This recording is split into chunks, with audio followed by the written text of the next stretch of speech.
Hi there, I'm Shauna Robbins, CEO and founder of Third Spark. And today I am doing an Authority Magazine interview on how to successfully navigate work, love, and life as a powerful woman.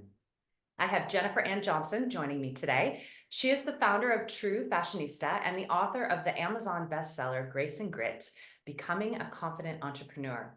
She is a renowned small business coach who built a 50 million plus resale empire. Hi, Jennifer. Nice to see you.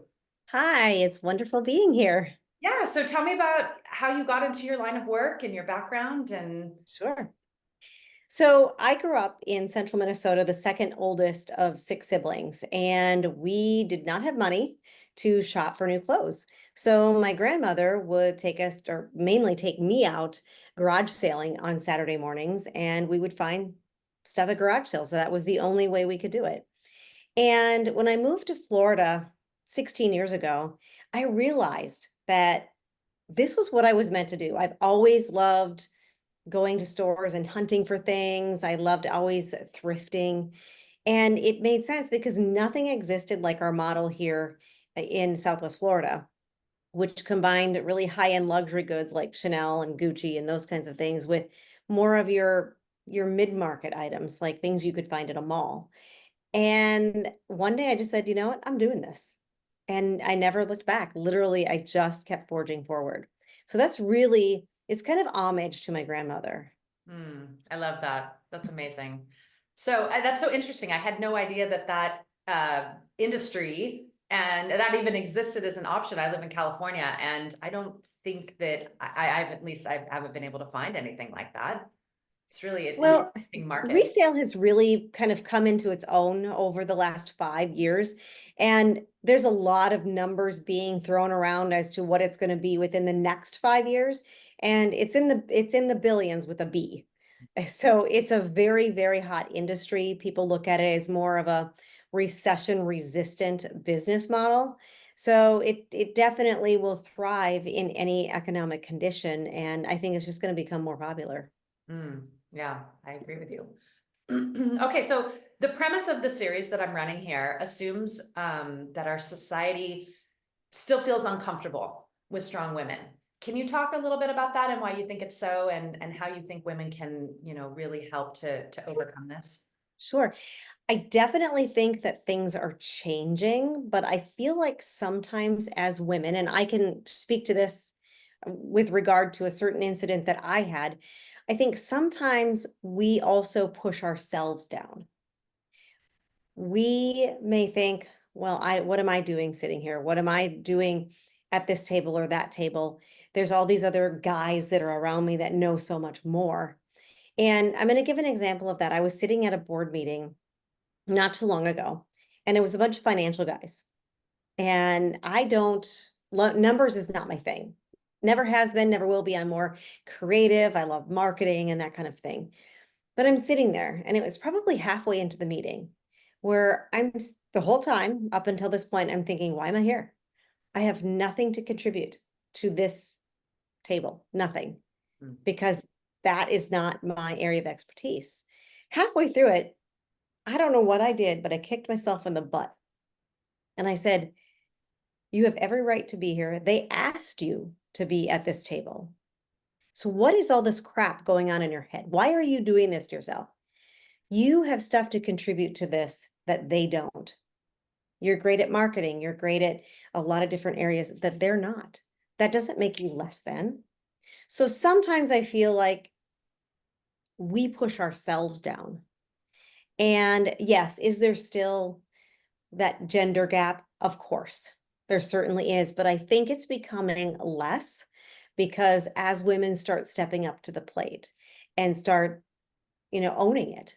Because there's been a research piece done around women in companies. If there is a woman at in a leadership level at a company, they have proven that those companies are far more innovative because women bring a different uh, something different to the table. They have different ways of looking at things and different solutions. And we draw on different experiences than men do. And I think the tides are definitely turning. We just have to, as women, be open to embracing them and stop with the negative self-talk that we say to ourselves all the time. Yeah, that's such a good point. I mean, the idea that society keeps us in a certain position, but also that we have to take responsibility for the times that we play small and that Mm-hmm. we don't allow ourselves to shine. And I know that that happens. I agree with you. It happens with me. It happens with my clients. I see it happen with my mother. I see it happen with, my friends. And it could be in different situations, right? It could be in a financial situation. It could be with a doctor. It could be, Right. needing to advocate for yourself in a certain way, at home or with your boundaries, or with teachers or children or whatever it is that you need to do, or with your employees. There's definitely this idea that sometimes we make ourselves play small. So I like that Absolutely. advice that you give to women, to really check your own thoughts first Mhm. before you're apt to blame others, Right. for keeping you Hmm. in a certain box and not allowing you to spread your wings. Absolutely. It's Yeah. very important. Well, I think that's great messaging too. I have two daughters. I don't know if you have Mhm. daughters, but I have that's, I have twins. I have a boy and a girl. there you go. So I think also teaching the younger generations that self-talk is incredibly Mhm. important. How Right. the voices that Absolutely. you hear. Mhm. Because they see all this stuff coming at them on social media. I just had this conversation with a podcast guest of mine and how we look at what everybody else has and we compare, and I'm sure your listeners, everybody's heard this before, comparing your chapter one to someone else's chapter that's far ahead of you is not fair to yourself. And we do that in many situations. So we just need to, like you said, check our own box first before we move forward. I love that personal responsibility. I think you're right. Women do Mhm. need to just really own that piece. I'm reminded of that great quote by Marianne Williamson that says, "It's not our darkness that we fear, it's our light." Yeah. And I'm always reminding myself of that piece when I Mhm. find that I'm shying away from situations that I feel, like you say, in my head, I feel like I'm somehow not worthy or not able to be Right. there, or not at the same level as others. And that is what holds me back, not the actual Mhm. situation itself. And that's a great quote because if you think about it, as women, and maybe it's just as individuals, as human beings, we get scared of being uncomfortable. And sometimes when uncomfortable comes, that means that we're on the cusp of something really great as far as growth. And you get scared because you're not comfortable.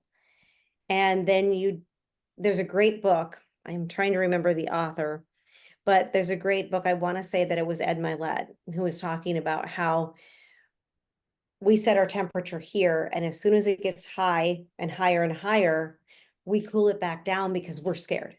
We're afraid to go the next level because we don't know what it's going to look like. But that's where the time of growth comes in.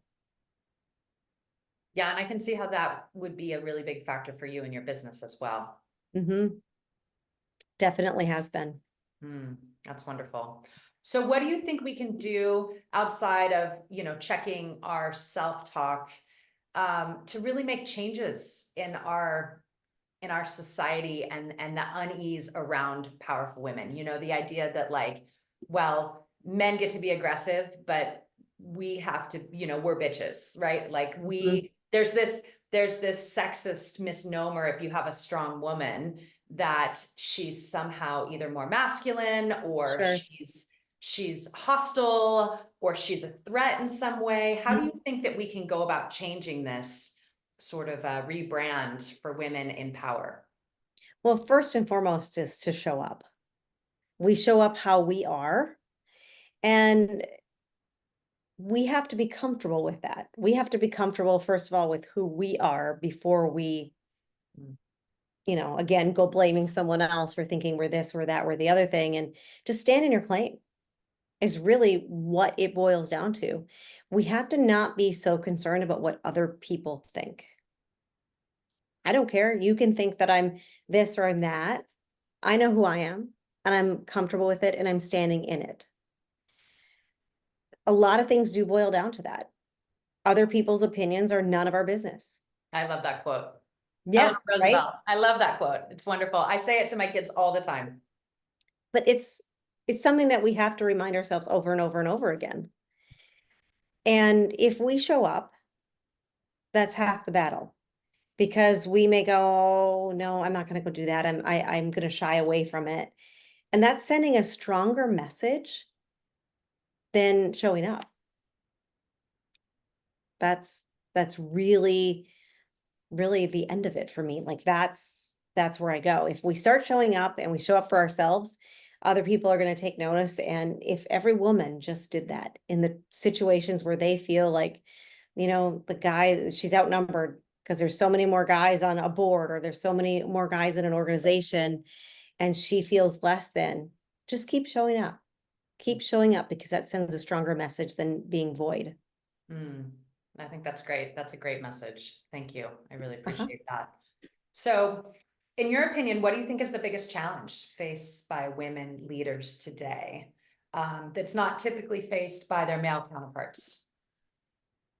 I would definitely say it's comparison Mm, because, I don't know many guys that sit on their phone and look at Facebook or Instagram and go, oh my gosh, look what my friends have. I don't. 99.9% of the people that I see do that are women.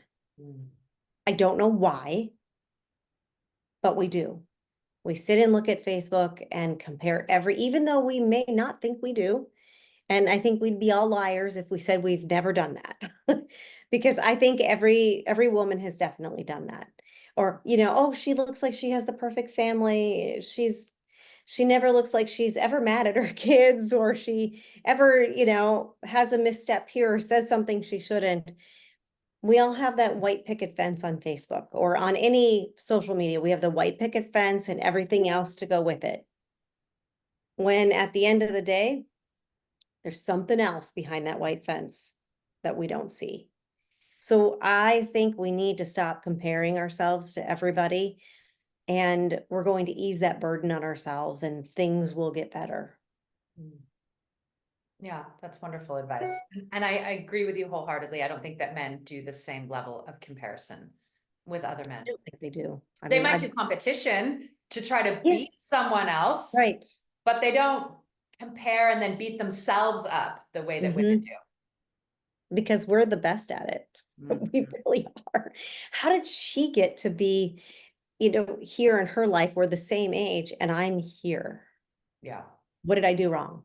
We See, a always man might ask. take that as fuel for change. Uh-huh, exactly. But if we did that and took that as a fuel for change, somebody else's, whatever it is we see that they want, if we took that and started applying that as fuel to the fire, that may be very helpful if that's the kind of person you are. Mhm.